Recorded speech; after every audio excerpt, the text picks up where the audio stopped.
누가복음 15장 11절부터 16절의 말씀을 중심으로 영적 교만이라는 제목으로 은혜를 나누고자 합니다. 복음에 대해서 말씀을 드릴 때에 그 개념이 전달되는 것이 쉽지가 않습니다. 복음이 뭐냐라고 할 때에 참 간단한데 우리가 어렵게 얘기했던 경향이 좀 있습니다. 복음은 무엇인가 하면은 예수 그리스도의 이야기입니다. 예수 그리스도의 이야기가 기쁜 소식이라는 것이죠. 복음, 기쁜 소식이라는 것이죠. 예수 그리스도의 이야기가 기쁜 소식인 이유는 무엇인가 하면은 그 예수 그리스도의 생애와 삶이 인간의 죄의 문제를 해결하셨다는 겁니다. 그 이야기를 인간이 수용하든 수용하지 않든지 간에 하나님이 인간의 죄의 문제를 해결하기 위해서 하나님이 하신 일을 지금 소개하고 있는 겁니다. 그것을 묶어서 복음서라고 얘기하고 있습니다. 마태가 하나님이 하신 일, 예수 그리스도를 통해서 하신 일을 묶은 책이 마태복음입니다. 마태가 전하는 기쁜 소식, 마가가 전하는 기쁜 소식, 누가가 전하는 기쁜 소식, 요한이 전하는 기쁜 소식, 그렇게 되는 겁니다. 바울은 이것을 어떻게 표현하고 있는가 하면 하나님의 의가 나타났다라고 표현합니다. 하나님이 하나님의 일을 하셨다는 거죠. 인간이 요청한 게 아닙니다. 인간이 원해서 했던 것도 아닙니다. 인간과 상관없이 하나님은 하나님의 일을 하셨는데 어떤 일을 하셨느냐? 인간을 죄에서 구원하는 일을 하셨습니다. 어떻게 하셨느냐? 예수 그리스도를 땅에 보내심으로써 그 일을 하셨다는 겁니다. 그 이야기를 담고 있는 책이 복음서입니다. 그 이야기가 복음입니다. 기쁜 소식이죠. 본래 복음이라는 단어는 강론지는 없습니다만은 로마 황제가 쓰는 용어입니다. 로마 황제가 칙령을 선포할 때에 예를 들어서 로마 황제가 신년 기자회견을 한다라고 한번 상상해 보십시오. 그때 로마 황제의 모든 얘기는 복음이 되는 겁니다. 기쁜 소식이 되는 거죠. 그러나 성도들 입장에서 바라볼 때에 로마 황제가 어떻게 기쁜 소식을 전하는 자냐? 아니다는 거죠. 예수 그리스도가 기쁜 소식을 전하는 분이시지 로마 황제가 기쁜 소식을 전하는 자가 아니다. 그래서 로마 황제가 썼던 그 용어를 가지고 와서 예수님에게 붙인 겁니다. 이 로마 제국을 향한 도발입니다. 로마 황제의 복음은 가짜고 가짜 복음이고 예수 그리스도의 말씀이 진짜 복음이라는 거죠. 목숨을 걸고 할 수밖에 없는 표현입니다. 하나님의 일하심 자체가 기쁜 소식이죠. 그래서 인간이 개입할 영역도 아니고 인간이 개입할 수도 없는 영역입니다. 많은 사람들은 이런 하나님의 일하심을 무시합니다. 이런 태도를 성경은 영적 교만이라고 표현합니다. 여기 우리가 교만이라고 얘기하면은 다른 사람들 앞에 잘난 척하는 거, 아무것도 없으면서 있는 척하는 그런 태도를 교만이라고 얘기하는데 그런 교만과 비교해 볼 때 영적 교만은 조금 다른 성격입니다. 하나님을 인정하지 않는 것, 하나님을 무시하는 태도를 영적 교만이라고 얘기합니다. 오늘 새벽에 읽었던 새벽 기도의 본문이 시편 14편이었습니다. 공교롭게도 오늘 같이 교독했던 교독문도 시편 14편입니다. 이 시편 14편을 보시면은 어리석은 자는 그의 마음에 이르기를 하나님이 없다 하던도다. 하나님이 없다고 여기는 자들을 가리켜서 교만한 자라고 얘기합니다.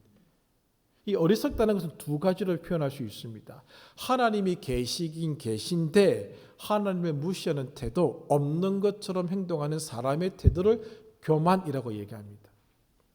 이 어리석은 자를 또 다른 표현으로 악당이라고 해석하는 그런 추석도 있습니다. 또 어리석은 자는 어떤 개념의 자인가 하면은 무신론자를 얘기합니다. 하나님이란 존재가 아예 없다는 것이죠.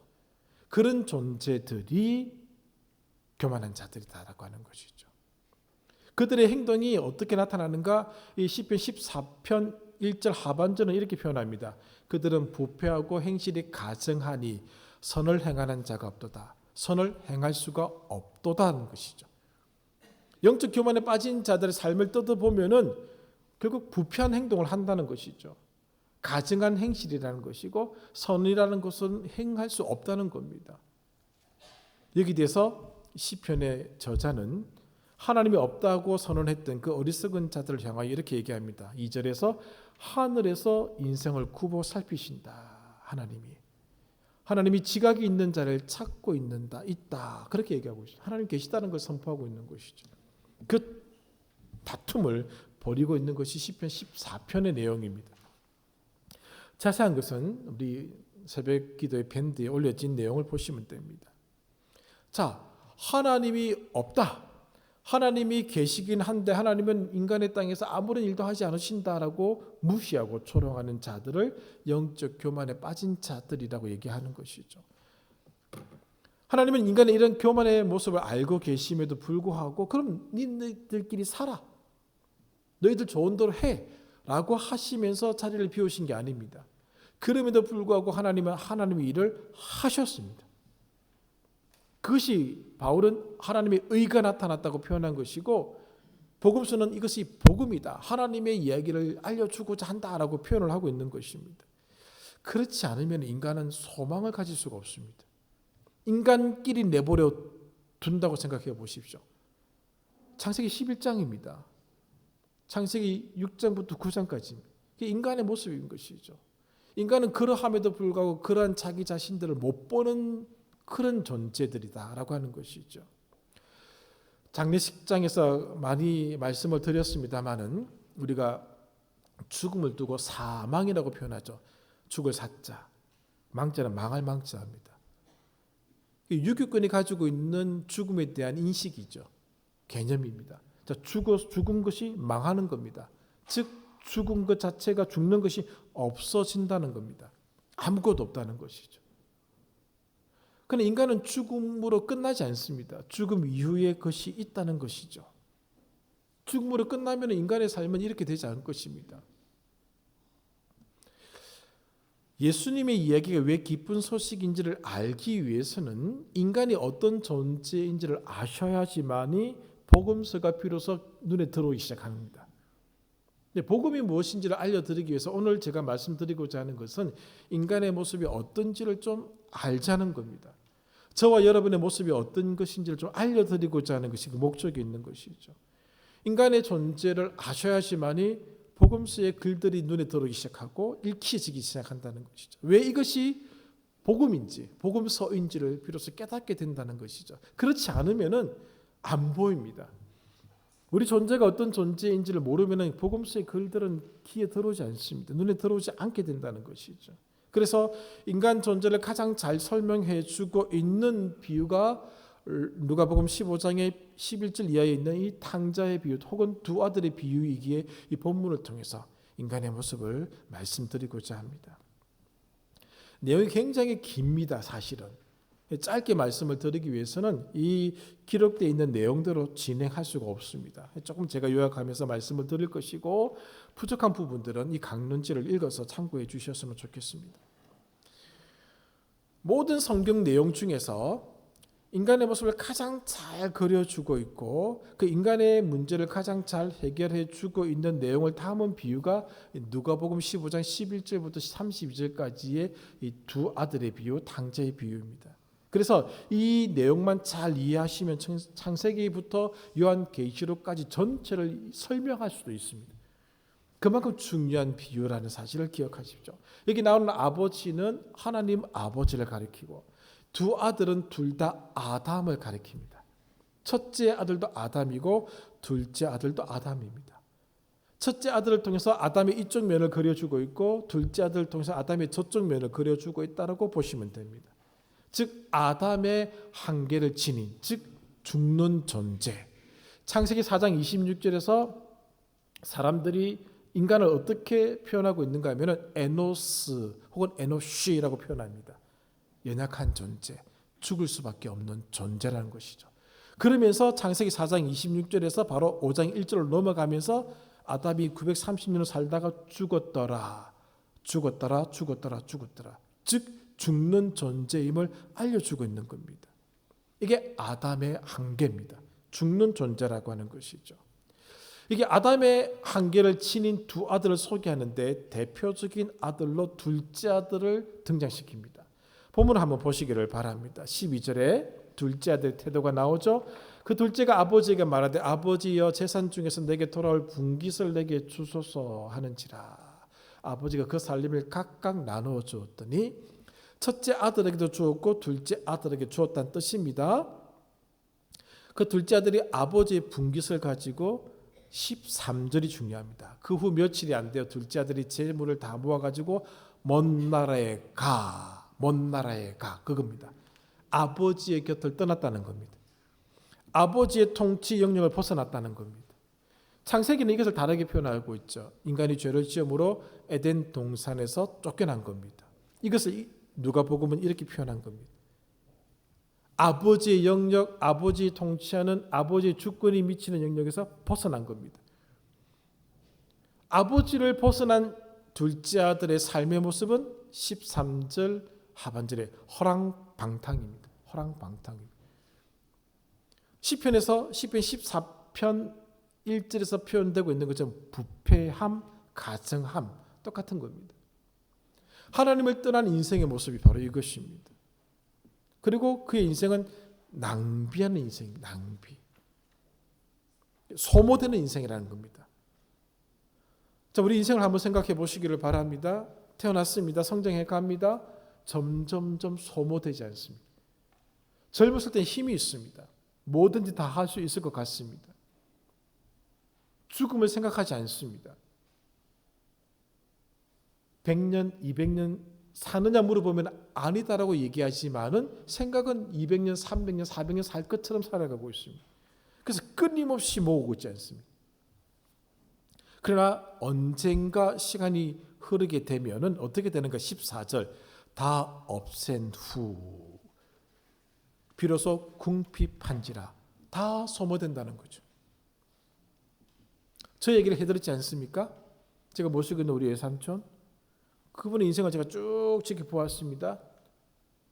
원하지 않든 원하든 인생은 소모되게 되어 있습니다.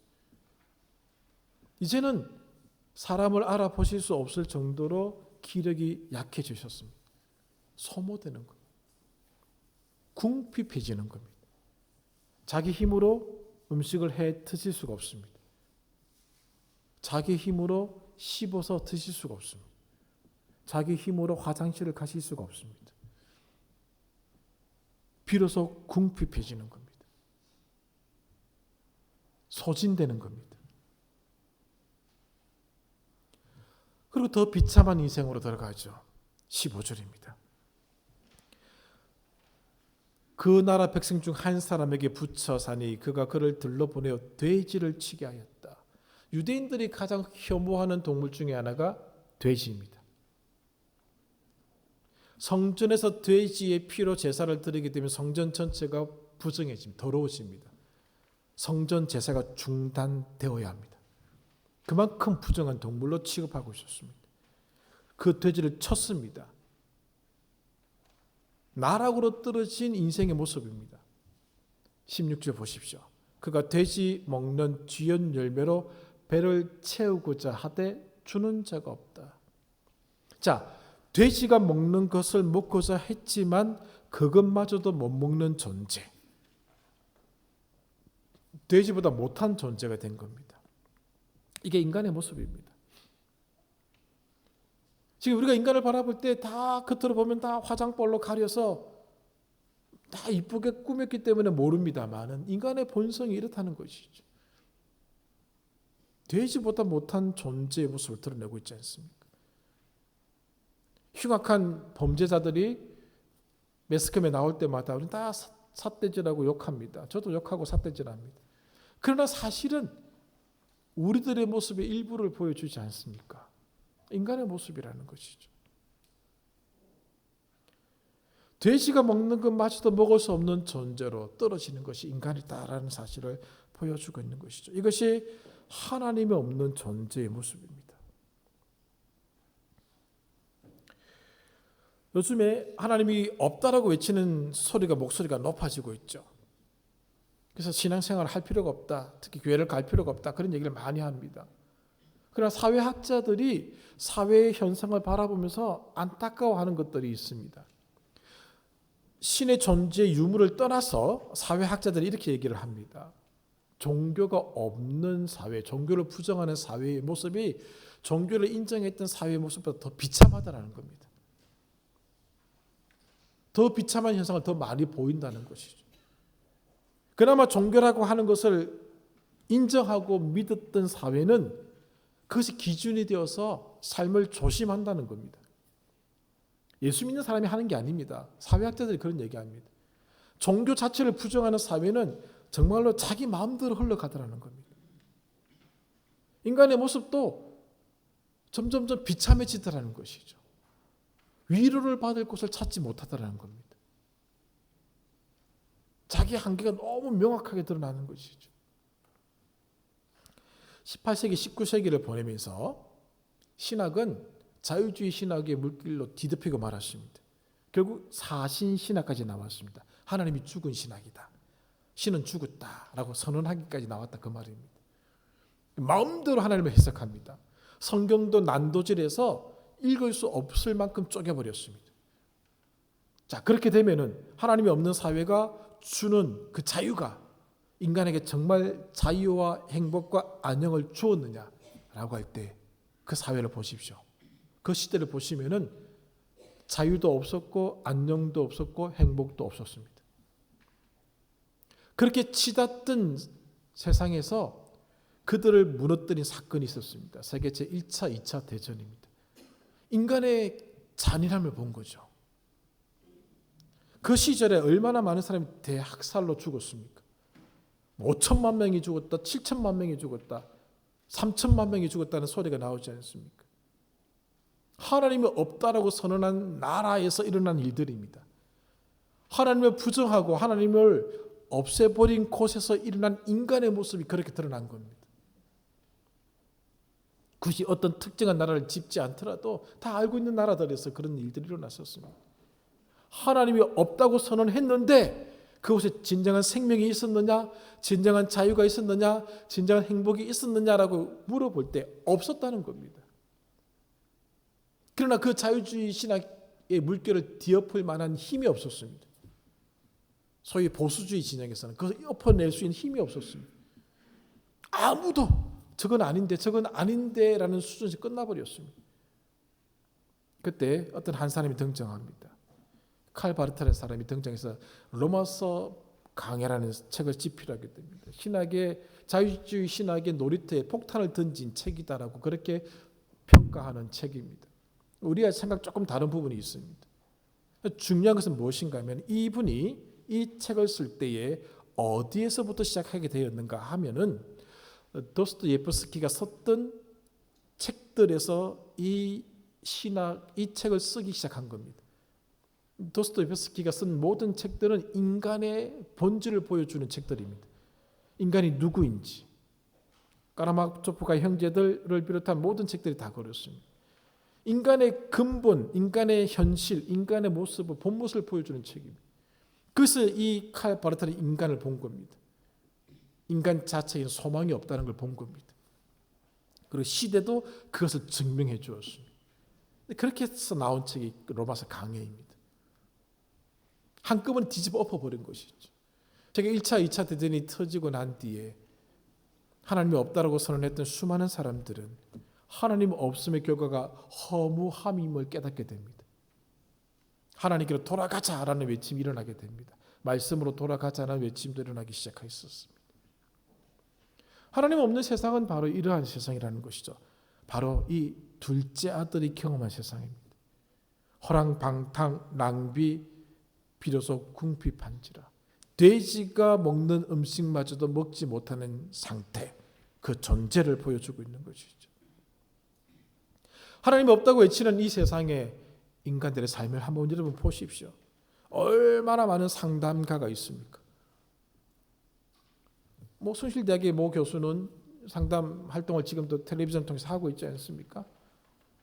인간의 문제가 계속 드러납니다. 하나님이 없다라고 외쳤는데 없으면 더 행복하다고 외쳤는데 종교가 속박이라고 하나님이 속박이라고 외쳤는 사람들 다 떠나갔는데 그들은 정말 진정한 자유를 누리고 있느냐? 한번 보십시오. 주변을 보십시오. 없습니다. 안 그렇습니다. 나락으로 떨어진 이 자체를 성경에서는 결핍이라고 얘기합니다. 그 결핍의 상태를 묶어서 고난이라고 얘기합니다. 그 고난의 증상들을 죽음의 모습, 죽음의 증상들이라고 표현하고 있는 겁니다. 그것을 경험한 둘째 아들은 17절 이에 스스로 돌이켜 이르되 아버지를 생각합니다. 아버지를 생각해냅니다. 18절 내가 일어나 아버지께 가서 13절에 먼 나라에 가 떠났습니다. 떠났던 그 아들이 다시 아버지께로 돌아감입니다. 아버지께로 돌아간 이 아들을 아버지가 어떻게 합니까? 도망가지 않았습니다. 이런 얘기 전에 한번 들은 적 있죠. 우스갯소리로. 어떤 집안의 아들이 군대를 갔습니다. 그런데 그 아버지가 미국으로 이민을 가버렸습니다.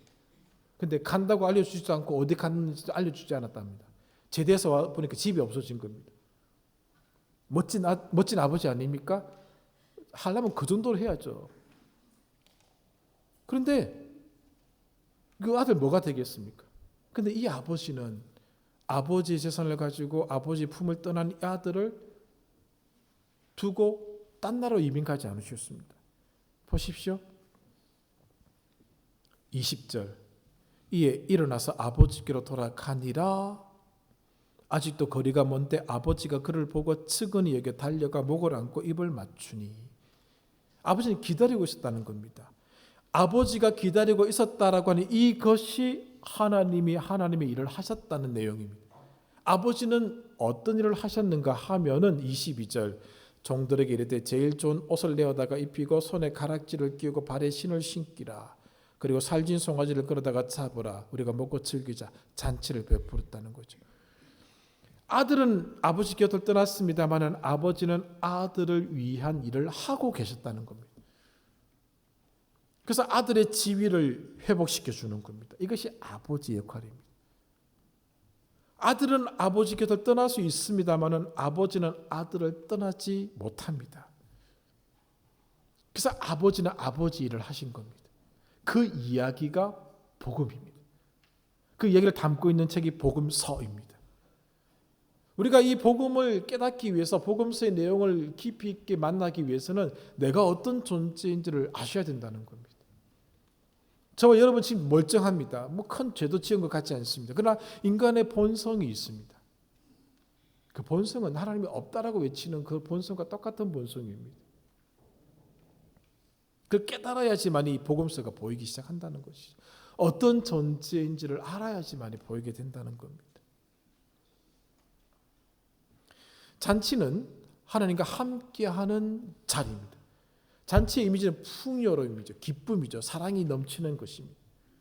잔치 중에 가장 하나님의 나라를 잘 표현해 주는 잔치가 혼인잔치입니다. 그 가나 혼인잔치를 통해서 하나님 나라를 그려주시는 거죠. 그 잔치에서 일어나는 일은 하나님의 생명을 나누는 일이 일어나는 겁니다. 그걸 영생이라 표현합니다. 하나님적 생명, 하나님의 생명을 나누는 자리라고 되는 거죠. 그 영생을 우리가 경험하고 있죠. 여러분 잘 알고 있는 성경 구절 요한복음 3장 16절 하나님이 세상을 이처럼 사랑하사 돌아오는 아들을 받아주실 만큼 사랑하사 독생자를 주셨으니 이는 그를 믿는 자마다 멸망하지 않고 그냥 내버려 두시지 않고 영생을 얻게 하려 하심이라. 하나님이 그 아들을 세상에 보내신 것은 세상을 심판하려 하심이 아니요 그로 말미암아 세상이 구원을 받게 하려 하심이라. 이 일을 하신 겁니다. 그 일을 복음이라고 얘기하는 겁니다. 그것을 깨닫기 위해서는 우리가 어떤 존재인지를 알아야 된다는 것이죠. 우리 존재는 이 둘째 아들과 같은 존재입니다.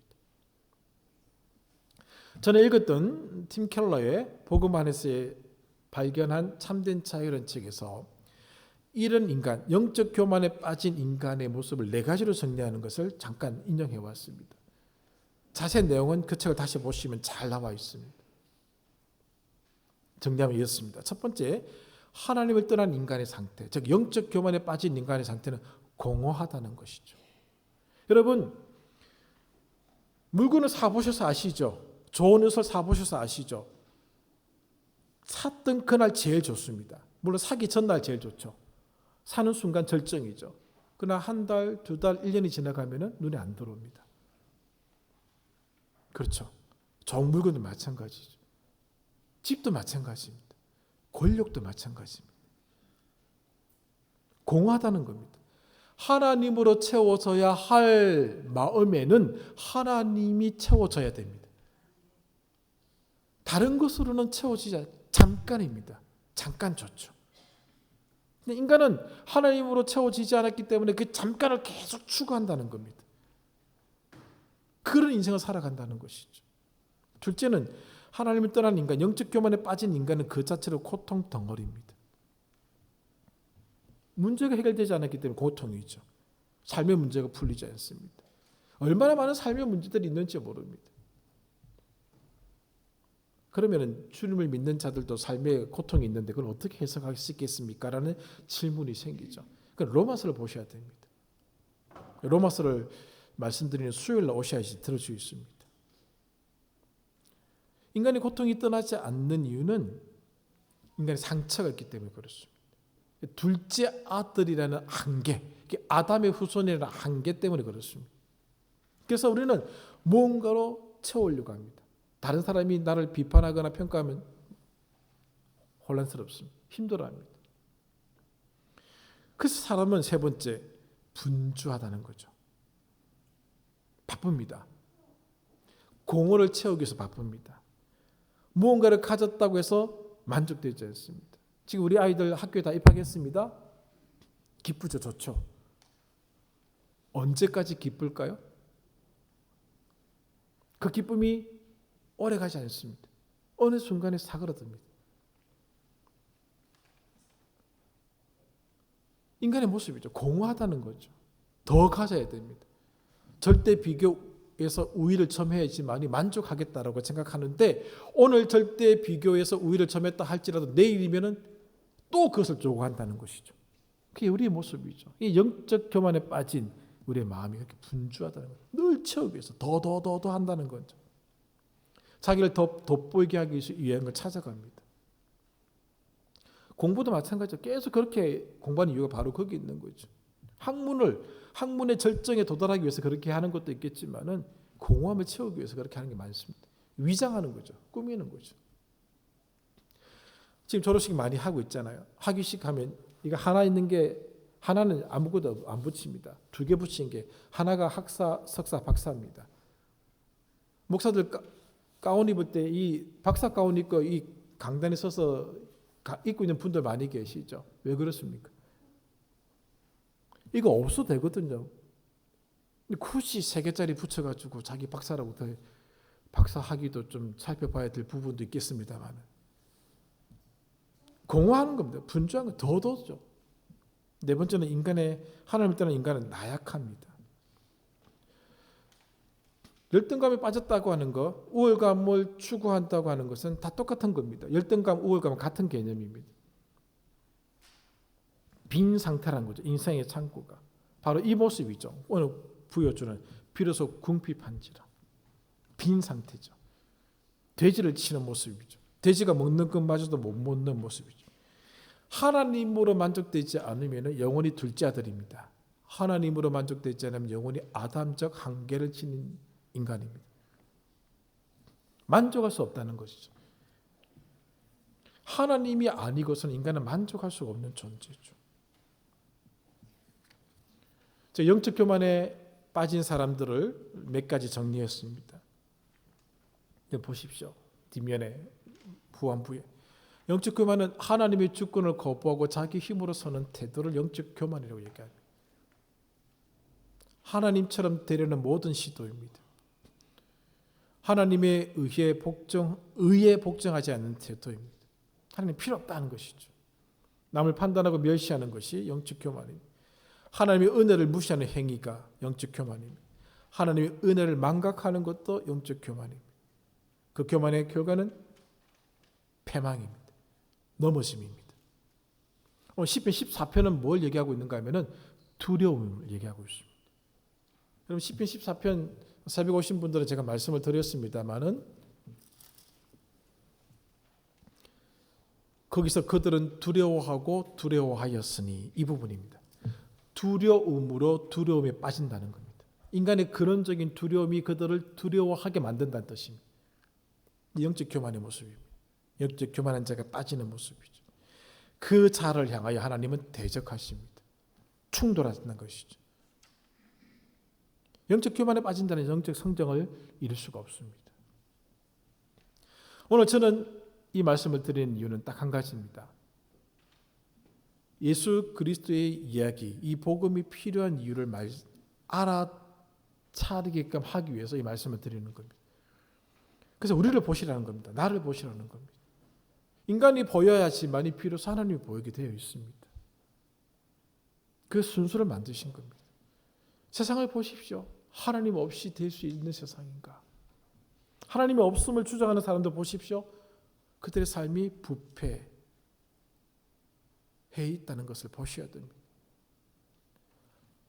하나님 없이 행복할 수 있을 것 같습니까? 어떤 사람이 이런 걸로 썼습니다. Good without God. Good without God. 근데 굿이 되지 않습니다. 인간이 처한 영적 교만의 상태는 인간의 힘으로 극복될 수 없는 영역입니다. 인간의 근원적인 불안, 근원적인 두려움 극복되지 않습니다. 예수 믿지 않는 사람이 쓴 불안이라는 책 한번 소개해 드린 적이 있지 않습니까? 알랭드 보통의 불안이라는 책. 다시 한번 꺼내서 읽어보십시오. 인간의 모습입니다. 그러면서 끊임없이 하나님의 없음을 추구하고 살아가고 있습니다. 그 모습을 발견하셔야지만 이 복음이 비로소 보이게 된다라고 하는 것이죠.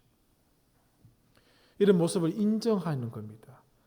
둘째 아들은 그 모습을 인정했습니다. 그래서 17절에 스스로 돌이켜라고 표현하는 거예요. 안 된다는 거죠.